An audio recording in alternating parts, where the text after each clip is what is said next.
जो बाकी लोग हैं वो सुप्रीम कोर्ट के इस रीसेंट डिसीजन को, स्ट्रे डॉग्स को शेल्टर में डाल देने के डिसीजन को कैसे हैंडल करे, कैसे मैनेज करे, आगे होने वाली चीजों के लिए उनकी क्या प्लानिंग है, मैं ये सारी चीजें देख रही हूँ। तो इस डिसीजन को लेकर मेरा जो पर्सनल ओपिनियन है उसे मैंने 5 points, not want to contribute to this cause you can stop watching this video, but if you are someone who is open to other people's opinion keep watching. पहला point, तो जब ये case court में चल रहा था तब bench ने कोई भी इंटरवेंशन एप्लीकेशन लेने से मना कर दिया, ये कहते हुए कि दिल्ली एनसीआर में जो सिचुएशन चल रही है वो बहुत ही खराब है। तो इस केस में हमसे सॉलिसिटर जनरल तुषार मेहता की ही बात सुनेंगे। अब जैसा कि मुझे पता है और जैसा कि लॉ कहता है, किसी भी लीगल प्रोसीडिंग में किसी भी फेयर लीगल प्रोसीडिंग में आपको दोनों पक्षों की बातें सुननी होती है।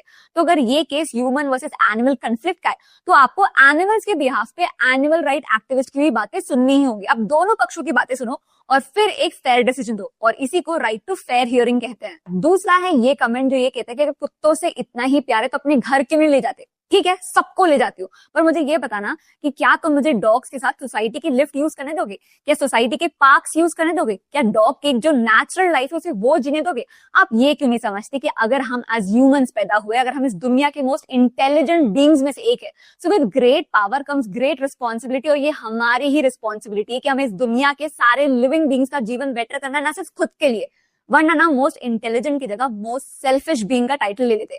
और ये आर्ग्यूमेंट कहना कि अगर मैं टैक्स पे करता हूं तो रोड पे चलने का हक मेरा ही होना चाहिए, फिर तो आपके पड़ोसी का पड़ोसी जो आपसे लाखों ज्यादा टैक्स देता है उसके पास तो एक्स्ट्रा राइट्स होने चाहिए, नहीं? तब इसी से जुड़ा जो दूसरा कमेंट आता है वो ये कि ऐसे बहुत सारे देश है जहां स्ट्रे डॉग्स की कोई प्रॉब्लम नहीं है, तो इंडिया में भी हम सेम मॉडल क्यों नहीं अप्लाई कर सकते। तो ये समझिए कि वो जो देश है ना, उन्होंने एक सिस्टमैटिक अप्रोच अपनाई, मास स्टरलाइजेशन किया, वैक्सीनेशन किया, इंफ्रास्ट्रक्चर को रेडी किया, वेटरनरी स्टाफ और डॉक्टर्स को ट्रेन किया, और फिर जाके एक फाइनल स्टेप लिया।